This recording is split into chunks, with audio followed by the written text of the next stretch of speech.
મિત્રો, સ્વાગત છે મારી યુટ્યુબ ચેનલ ચાલો ફરવા જઈએમાં। જો તમે હરિદ્વારની યાત્રા પર આવો અને માત્ર દર્શન જ નહીં પરંતુ મનને શાંતિ આપતો દિવ્ય અનુભવ પણ મેળવવા માંગતા હો તો પ્રથમ ગંગા આરતી અને ત્યારબાદ હરિદ્વારથી માત્ર 5 કિલોમીટરના અંતરે આવેલ કનખલમાં પાયલટ બાબાના આશ્રમની મુલાકાત। આ છે પાયલટ બાબા આશ્રમ અને આનો મુલાકાતનો સમય સવારે 7 થી સાંજના 6 સુધી। આશ્રમમાં પ્રવેશતાની સાથે જ તમને આની ભવ્યતાનો ખ્યાલ આવી જશે।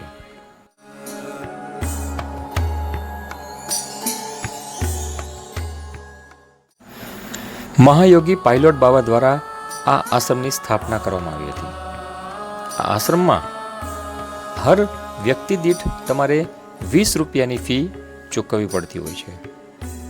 મંદિરમાં તમે જેવા પ્રવેશ કરશો એટલે સામે જ મહાયોગી પાયલોટ બાબાના ફોટા તમને જોવા મળશે।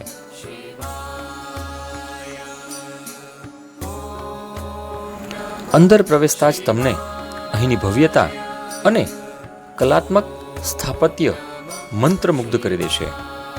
વિશાળ પરિસર, સુંદર બગીચો અને શાંત વાતાવરણ મનને તરત જ પ્રસન્ન કરી દે છે। મિત્રો, આ આશ્રમની સૌથી વિશેષ બાબત એ છે કે અહીં તમને હર અને હરિ એટલે કે ભગવાન શિવ અને ભગવાન વિષ્ણુના અનેક સ્વરૂપોની સુંદર મૂર્તિઓ જોવા મળશે। જેવા તમે પ્રવેશ કરશો એટલે ડાબી બાજુ જ સોમનાથ મહાદેવની શિવલિંગ તમને જોવા મળશે અને આ જે શિવલિંગ હતા એ સંપૂર્ણ ચાંદીમાંથી બનાવવામાં આવેલા છે। આશ્રમ પરિસરમાં આ એક એવું વૃક્ષ આવેલું છે કે જ્યાં આવનાર ભક્તોની મનોકામનાઓ પણ પૂર્ણ થતી જોવા મળે છે। દરેક પ્રવેશ દ્વાર ઉપર અલગ અલગ મૂર્તિઓની સ્થાપના કરવામાં આવી છે અને આ મૂર્તિઓ પણ જેવી તેવી નહીં, તમને મંત્રમુગ્ધ કરી દે તેવી। ભગવાન શિવ અને ભગવાન વિષ્ણુ દરેક ભગવાનની અલગ અલગ મૂર્તિઓ અલગ અલગ સ્વરૂપમાં તમને અહીં જોવા મળશે। અહીંની ભવ્યતા, હર અને હરિના દિવ્ય સ્વરૂપો, ભગવાન વિષ્ણુના દશાવતાર તેમજ પાયલોટ બાબાની સમાધિ અને સમગ્ર આશ્રમનું શાંત વાતાવરણ તમારા પ્રવાસને યાદગાર બનાવી દેશે તેમજ તમારો જે પ્રવાસ છે હરિદ્વારનો એ યાત્રાના સ્વરૂપમાં પરિવર્તિત થઈ જશે। આ છે પૂજ્ય બાબાની સમાધિ અને તેમના ભક્તો સતત અહીં બાબાને યાદ કરતા પણ જોવા મળશે।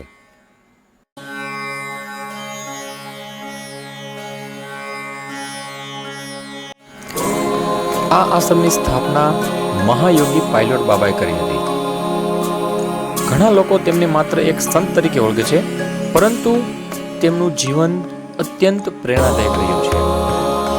બાબાનું મૂળ નામ કપિલ સિંહ હતું અને તેઓ ભારતીય વાયુસેનામાં પાયલોટ તરીકે ફરજ બજાવતા હતા। ભારત પાકિસ્તાન યુદ્ધમાં પણ તેઓએ પોતાની ફરજ નિભાવી હતી અને યુદ્ધમાં ભાગ પણ લીધો હતો, પરંતુ ત્યારબાદ તેમણે આધ્યાત્મિક માર્ગ અપનાવી યોગ અને ધ્યાનના પ્રચાર માટે પોતાનું જીવન સમર્પિત કરી દીધું અને આ કારણે તેઓ સમગ્ર વિશ્વમાં મહાયોગી પાયલોટ બાબા તરીકે જાણીતા બન્યા હતા।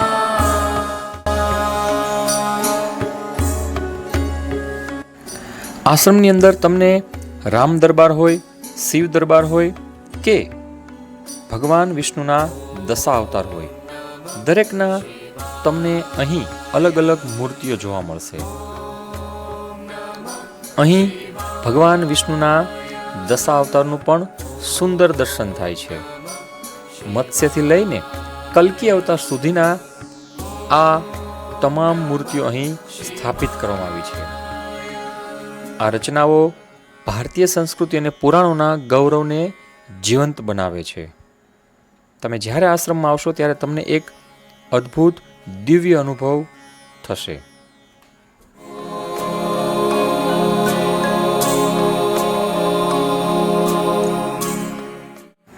ભગવાન શિવની એક વિશાળ મૂર્તિ અહીં આશ્રમની અંદર સ્થાપવામાં આવેલી છે અને તેની સામે નંદી મહારાજ પણ એટલા જ વિશાળ સ્વરૂપમાં મૂકવામાં આવ્યા છે.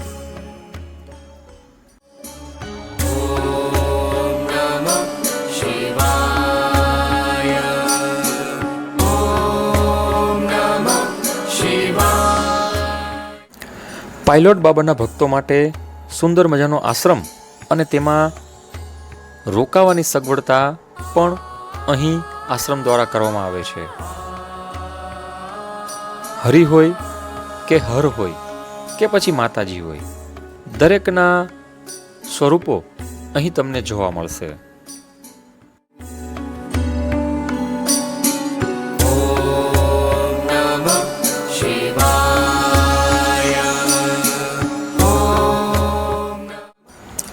આશ્રમની સ્વચ્છતા અને તેનું શાંત વાતાવરણ તમને એક અલગ જ અનુભવ કરાવશે.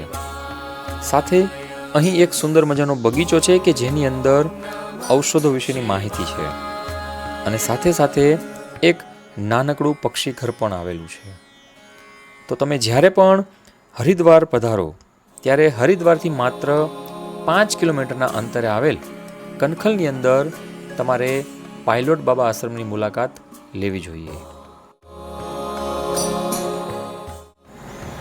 હરિદ્વાર એટલે 7 મોક્ષદાયની નગરીઓમાંની એક નગરી તરીકે જેને ગણવામાં આવે છે. ગંગા નદી કે જે ગૌમુખમાંથી નીકળીને પહાડોમાંથી દેવપ્રયાગમાં અલકનંદા અને ભાગીરથી નદીના મિલન બાદ ગંગા તરીકે ઓળખવામાં આવે છે અને આ નદી પહાડોમાંથી જ્યારે મેદાન પ્રદેશમાં પ્રવેશ મેળવે એટલે કે એ સ્થળ એટલે કે હરિદ્વાર. પૌરાણિક કથાઓમાં હરિદ્વારને કપિલ સ્થાન, ગંગાદ્વાર તેમજ માયાપુરી તરીકે પણ ઓળખવામાં આવે છે. તો મિત્રો, મને આશા છે કે આ વિડીયો તમને ગમ્યો હશે. તો વિડીયોને લાઈક અને શેર કરજો અને ચેનલને